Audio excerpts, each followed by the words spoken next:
Ito pala guys, papalit kami ng unit na aircon, York. So na ano na siya, maya maya patay yung ano, hindi naman kaya tuloy-tuloy yung under niya. Tapos piece out na yung mga pyesa niyan. Wala nang board, wala nang makuha ang board. Gagana lang siya ng mga 3 seconds, 2 seconds, patay na.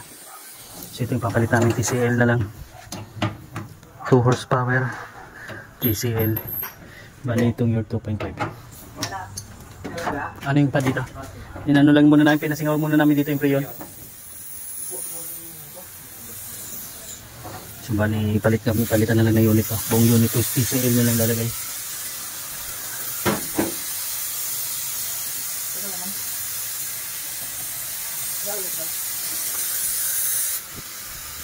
Sasampan lang namin to.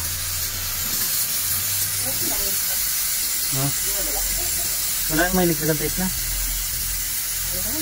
Asan na yung plier?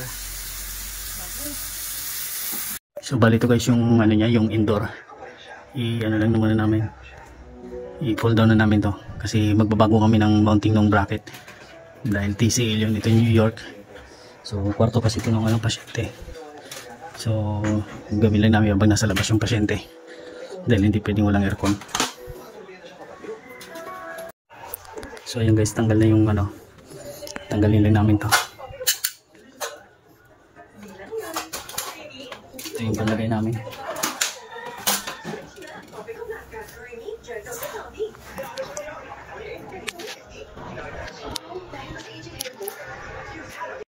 Ito guys yung ano, nililayout ko na yung bracket ng indoor.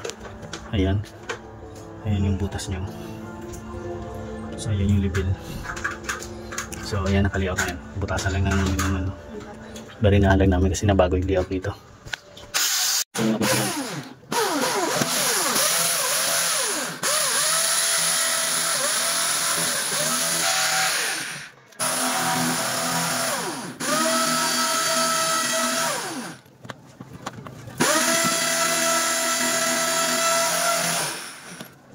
Yes.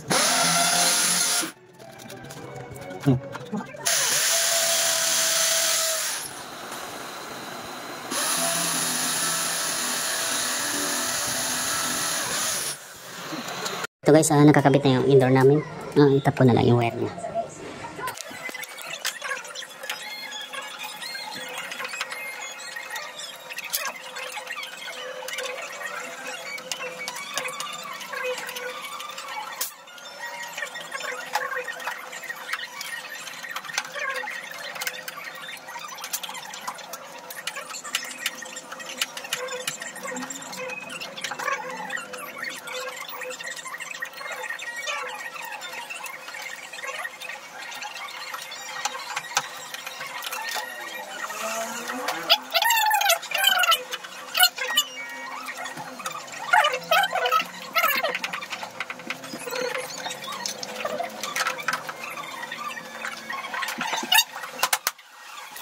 So yun guys, nakakabit na yan.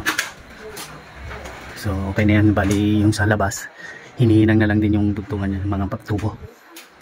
Nakakabit na yung mga fittings yan sa outdoor. So bali paganahin na lang namin ito ng konti. Maya-mayang konti paganahin namin ito.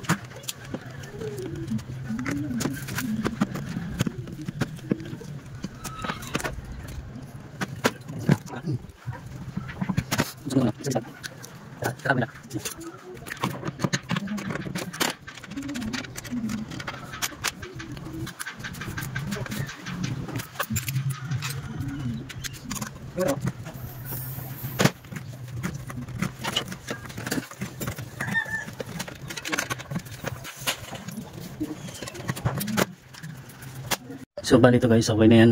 I-on na lang doon, testing na lang yan doon sa loob. So ayan, gumana na siya. So ayan, tapos na rin. Boy, ilagay mo yung ano, clamp. So ayan, okay na yan guys.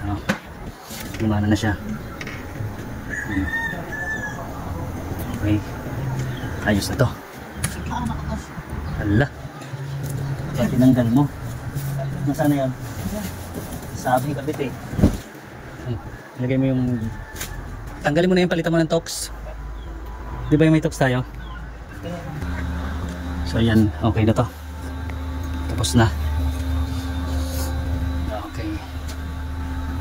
2.5 to. 2.5.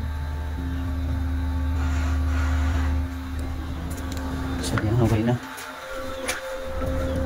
Bali ito yung luma niya.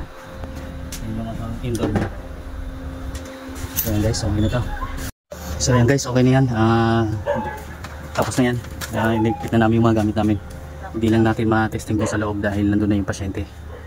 Nandun na, so hindi na tayo pwede pumasok doon dahil nandun na yung pasyente dahil may sakit yung ano doon, yung kwarto na yan, yung matanda. So nandun na ipasok na, kaya hindi na tayo pwede pumasok. Baka makadanga pa ng bakterya. So yan guys, ayos na yan.